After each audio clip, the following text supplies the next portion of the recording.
Salam alaikum. Voilà, comme je vous ai promis, je fais une vidéo sur la,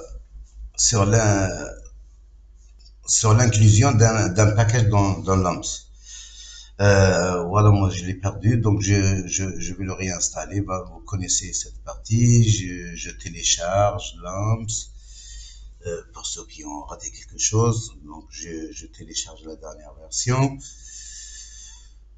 Je vais dans le site, il suffit de taper dans Google Lamps Download, que vous avez cette page. Voilà, je télécharge. Il fait à peu près une centaine de mégas. J'attends un petit peu.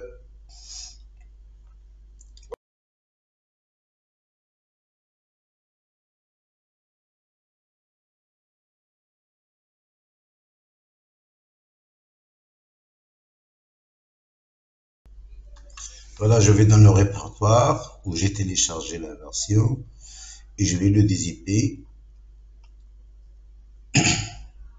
D'abord, je le copie, je le mets dans... Moi, j'ai créé un répertoire dans lequel je mets tous mes programmes. Voilà, je le copie-coller et j'ai extrait. Voilà, il me crée un répertoire avec la date de la dernière version incluse dans le nom du répertoire, mais c'est pas grave, je laisse comme ça.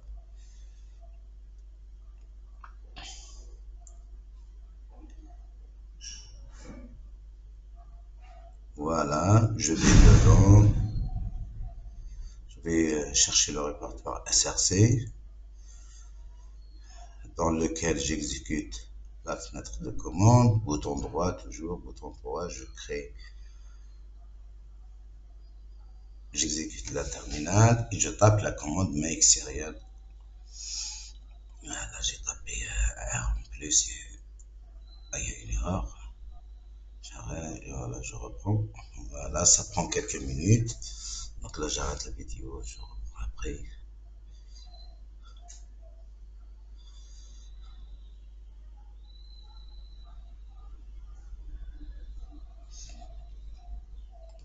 Voilà, c'est fini. Je regarde bien qu'il n'y a pas d'erreur. Et puis, je vais tester que l'exécutable marche bien. / pour exécuter la version de le répertoire. Donc ça marche. Maintenant, je vais faire de sorte qu'il sera reconnu, que la commande sera reconnue un peu partout dans les répertoires. Donc, qu'est-ce que je fais? J'ai créé un link. Donc, l'exécutable se crée par défaut dans le répertoire SRC. Je change le listing. Ça prend bien, c'est un peu lourd. Alors, je redonne par date. C'est pareil, il y en a beaucoup. Et voilà, il est là, LMP serial. Bouton droit et je crée un make link. Il y a make link dans les options.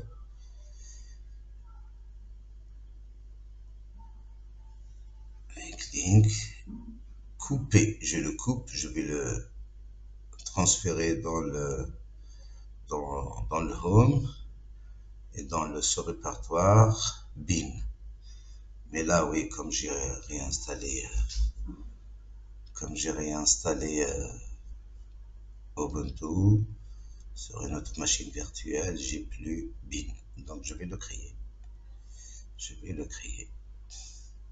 Bin. Et je colle dedans. Le raccourci. Voilà, il est là, je lui change le nom pour lui donner le même nom que l'exécutable. Donc LMP serial, comme ça il sera conforme.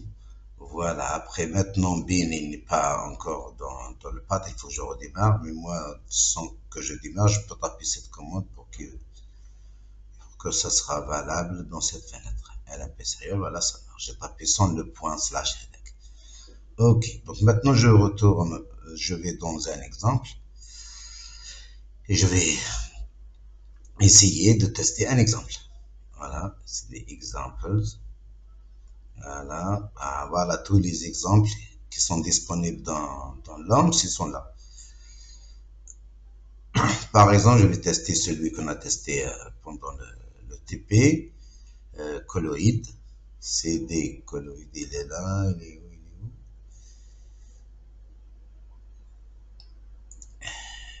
CD colloïd. Voilà, j'y suis. Voilà, il y a 3 fichiers. Les 2 autres, c'est des fichiers log, une exécution ancienne, je ne sais pas. C'est le fichier input, in.colloid qui nous importe. Donc, voilà, qu'est-ce qu'il me dit quand j'exécute? Qu'est-ce qu'il me dit? Il me dit qu'il y a un package colloid qui manque. Donc, le mouvement colloïdal, ça, bon, physiquement, vous allez chercher. Je peux pas vous en parler maintenant, mais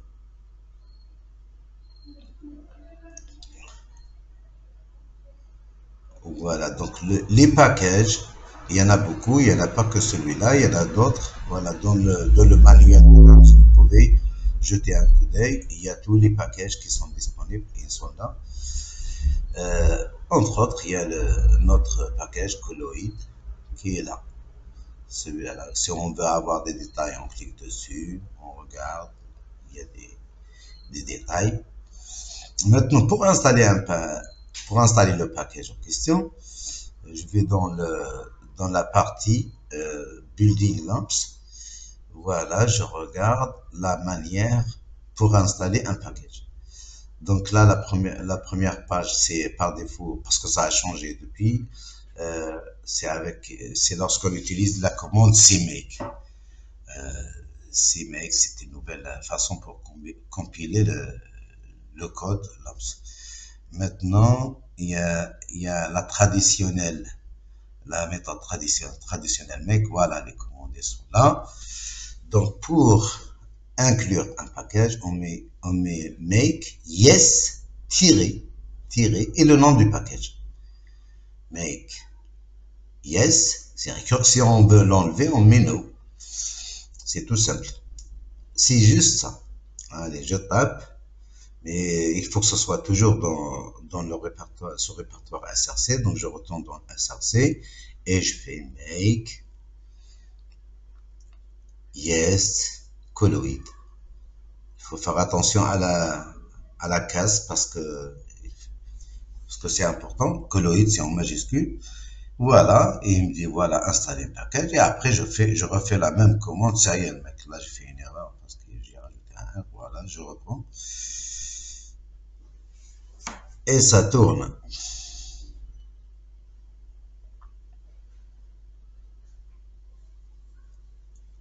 Normalement, la compilation prend moins de temps quand même que la première. Parce que c'est juste inclure un package, il va recompiler juste la partie nécessaire.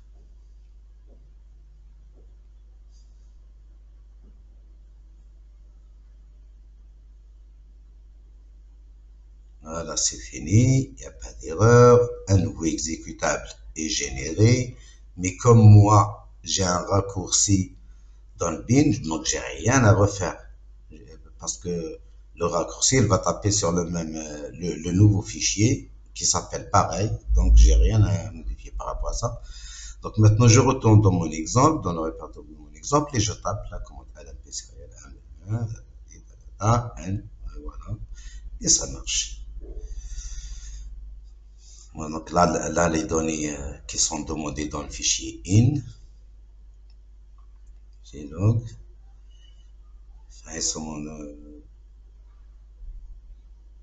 dans lequel il n'y a pas les coordonnées des atomes. Donc pour cela, je retourne dans le fichier in et je décommande la ligne qui imprime la dump all atoms, tous les 1000 pas dans le fichier dump.colloid. Donc j'ai décommenté, j'ai sauvegardé et voilà, je recompile, je relance la commande. J'ai utilisé un éditeur VI, il est intéressant, vous pouvez chercher. C'est un éditeur basique de texte utilisé dans toutes les machines, c'est-à-dire quand il y a des problèmes, toujours cet éditeur il marche. Donc, mais seulement il n'est pas intuitif. Voilà. voilà un nouveau fichier qui est créé, dump.colloid. Il contient tous les coordonnées des atomes que je peux lire à l'aide du logiciel Ovito que j'ai installé la dernière fois. Vous pouvez télécharger, vous tapez sur internet, c'est un exécutable, vous exécutez dans bin l'exécutable directement, il n'y a pas d'installation. Après, voilà, je charge le fichier dump.colloid. Voilà, j'ai la configuration qui est décrite par le fichier input. Voilà, il y a 4 écrans par défaut, c'est pour voir les différentes facettes de la boîte de simulation. Maintenant, si je veux voir une, j'agrandis et voilà, on voit que la boîte de simulation se rétrécit, ça veut dire que le volume diminue. Ça c'est bon, ça c'est la physique de... Voilà. Voilà, donc on fait pareil pour chaque exemple.